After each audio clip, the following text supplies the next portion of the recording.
নমস্কার বন্ধুরা, আমি মিনি কিচেনের শম্পা থেকে বলছি। আমি আজকে আরেকটি পটলের দোরমা রান্না নিয়ে এসেছি। এটা আগে নিরামিষ ভাবে করেছি, এবারে আমি আমিষ ভাবে করব। দেখুন এবার আমার এই রান্নাটা করতে কি কি লাগে। এই রান্নাটা করতে পটল তো লাগবেই। এই পটলগুলোকে আমি কিরম দেখুন হোল করে নিয়েছি চামচের সাহায্যে, এবং কি করে করেছি সেটা আপনারা দেখবেন। আচ্ছা, টমেটো কুচি লাগবে, পেঁয়াজ কুচি লাগবে, নুন, মশলার মধ্যে লাগবে নুন, এটা হচ্ছে লঙ্কার গুঁড়ো, এটা হচ্ছে হলুদ, জিরে, গরম মশলার গুঁড়ো, আর হচ্ছে রসুন কুচি তো লাগবে। এবার আর একটা মেইন ইনগ্রেডিয়েন্টস লাগবে, সেটা হচ্ছে ডিম। এই মাছের ডিমকে আমি হলুদ ও নুন দিয়ে একটু সেদ্ধ করে রেখে দিয়েছি। হ্যাঁ, এতে কি হবে, সুবিধা হবে, জিনিসটা আঁচটে গন্ধ ছাড়বে না। তাহলে এবার আর ভাজার জন্য তো তেল তো লাগবেই। এই হচ্ছে ব্যাপার, বেশি জিনিস লাগে না। এটা অল্প ভাবেই অনেক সুন্দরভাবে রান্নাটা খেতে লাগে। তাহলে এবার দেখুন আমি কি করে করি। দেখুন পটলটাকে তো আমি মাথাটাকে কেটে নিয়েছি, কেটে নিয়ে এবারে কি করতে হবে, একটা চামচ, ধারালো চামচ নিতে হবে, নিয়ে আপনারা ছুরি দিয়েও করতে পারেন। এবার আস্তে আস্তে আস্তে আস্তে পটলের দানাগুলোকে বার করতে হবে।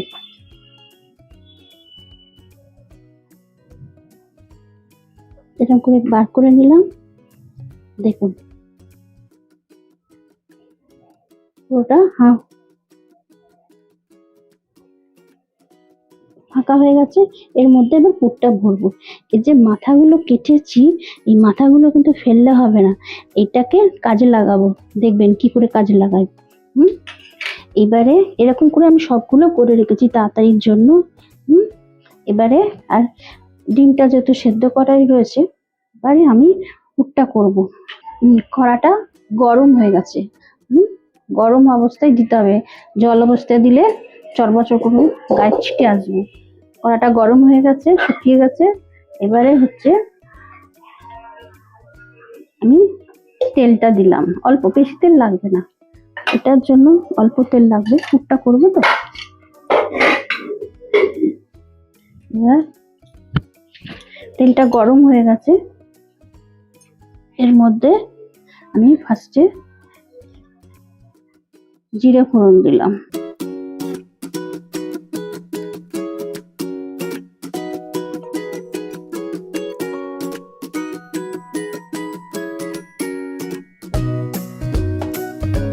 এবারে যাতে তেলটা যাতে গায়ে ছিটকে না আসে, সেই জন্য একটু নুন দিয়ে দিলাম।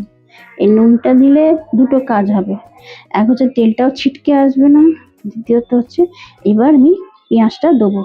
পেঁয়াজটা দিলে পেঁয়াজটা তাড়াতাড়ি নরম হয়ে যাবে।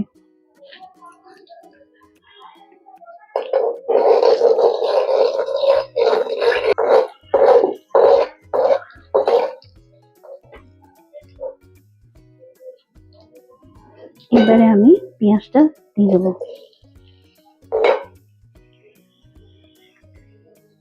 এবার আমি পেঁয়াজটা হালকা করে ভেজে নিয়েছি, বেশি ভাজার দরকার নেই, লাল করা।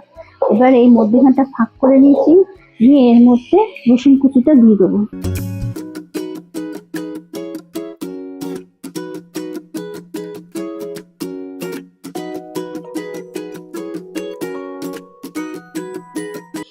এই রসুনটা ভাজতে ভাজতে আমি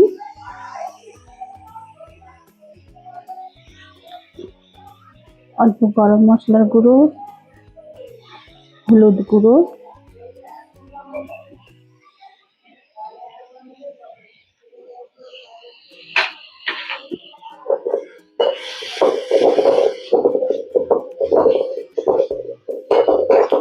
এবারে আমি টমেটোটা দিয়ে দিলাম, টমেটো কুচিটা দিয়ে দেবো। এবারে আমি পরিমাণ মতো লঙ্কা গুঁড়োটা দিয়ে দিলাম, আর তখন আর একটু নুন দিয়ে দিলাম।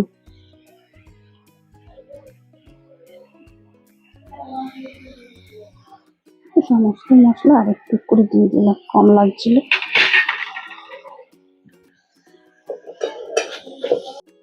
দেখুন এবার মশলাটা কড়া থেকে ছেড়ে ছেড়ে আসছে। এই সময় আমাকে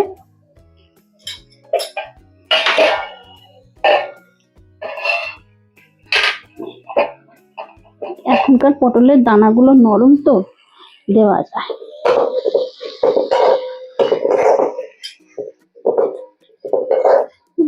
পাকা আর 2 দিন বাদে পটলের দানাগুলো শক্ত হয়ে গেলে তখন খাওয়া যাবে না।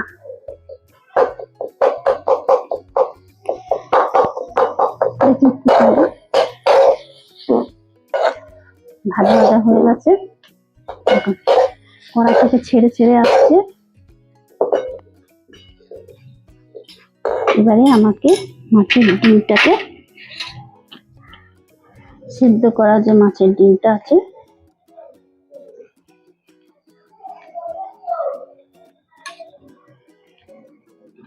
হাতে করে একটু ভেঙে ভেঙে দিচ্ছি।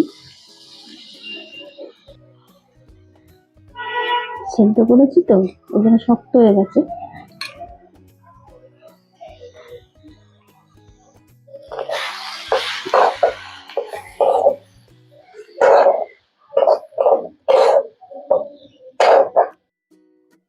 এবার এই যে পুরটা ঠান্ডা হয়ে গেছে, হাত সওয়া করে নিতে হবে, নাহলে খুব প্রচুর গরম। এবার এটাকে লাড্ডু মতন করে নিয়েছি, নিয়ে এর মধ্যে আস্তে আস্তে ভরে দিতে হবে।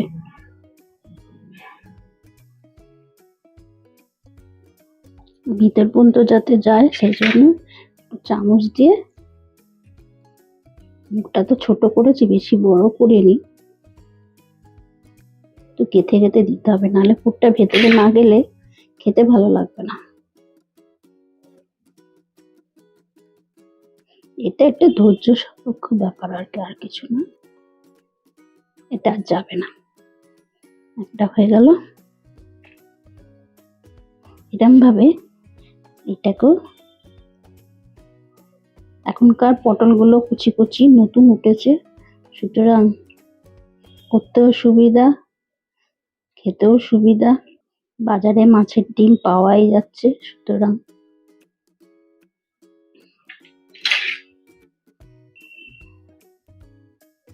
এরকম ভাবে ভরে দিতে হবে। যত পুরটা ভরা যাবে তত খেতে টেস্টি আসবে।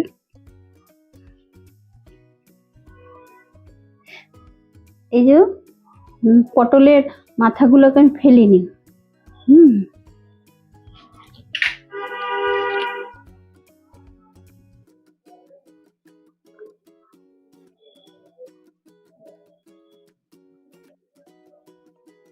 ধূপের কাঠি দিয়ে আটকে দিয়েছি। খাওয়ার সময় শুধু ধূপের কাঠিটা ফেলে দিতে হবে, তাহলেই হয়ে যাবে। এবারে গা গুলো একটু কাঁচা তো, ওই জন্য একটু চিড়ে দিতে হবে, বেশি না, হালকা করে, যাতে ভেতর পর্যন্ত ভাজা হয়ে যায়।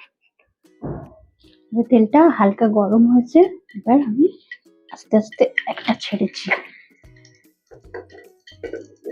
কিন্তু অল্প তেলে ভাজি, বেশি তেল তো দিই না। উপর উপর এই তেলগুলো দিতে হবে।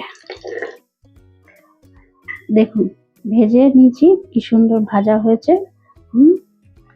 এই হচ্ছে, এবার হচ্ছে দেখুন ভেতর পর্যন্ত নরম হয়েছে। আমি কেটে দেখাচ্ছি। প্রচুর গরম আছে, ঠান্ডা হোক, ঠান্ডা হলে তবে করা যাবে। এগুলো তো চামচ দিয়ে কাটা আমাদের পক্ষে সম্ভব না, দাঁত দিয়ে কাটাটাই সব থেকে সম্ভব।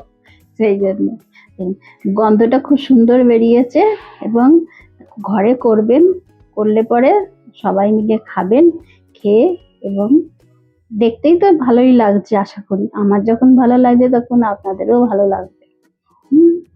তাহলে দেখুন কত কম সময়ের মধ্যে ঘরোয়া উপকরণ দিয়ে একটা উপাদেয় রান্না। তো সবসময় এক পটলের তরকারি ভালো লাগে না, এরকম ভাবে পটলটা যদি ভেজে খান তাহলে খেতে খুবই সুন্দর লাগবে, এবং সেটা একটা ইউনিক রান্না। যেসব বাচ্চারা হয়তো খায় না তাদেরকে এরকম করে করে দিলে, হ্যাঁ, সাজিয়ে দিলে দেখতে ভালো লাগবে, খেতেও ভালো লাগবে। প্রথমে বলে দর্শনদারি, বাদ মে গুণ বিচারি, সেই হচ্ছে অবস্থা। দেখুন ভেতর পর্যন্ত পুরটা গেছে, ভেতর পর্যন্ত পুরটা গেছে, তো যার দরুন খেতেও খুব সুন্দর লাগবে। নিজের রান্না নিজে করে নিজেই খাচ্ছি।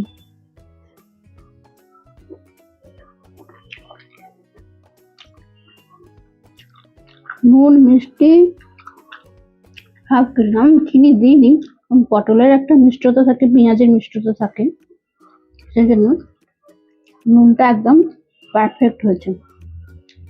পটলের মধ্যে কিন্তু নুন দিইনি, কিন্তু পুরের মধ্যে নুনটা যেটুকু দিয়েছি পটলটা টেনে নিয়ে একদম।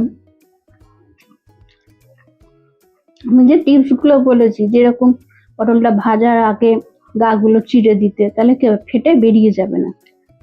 যারা যারা দেখছেন ভিউয়ার্সরা, তারা দয়া করে বেল আইকনটা প্রেস করবেন, তাহলে কি হবে, আমার যে এই যে নতুন নতুন রান্নাগুলো করছি সবার আগে আপনাদের কাছে পৌঁছে যাবে।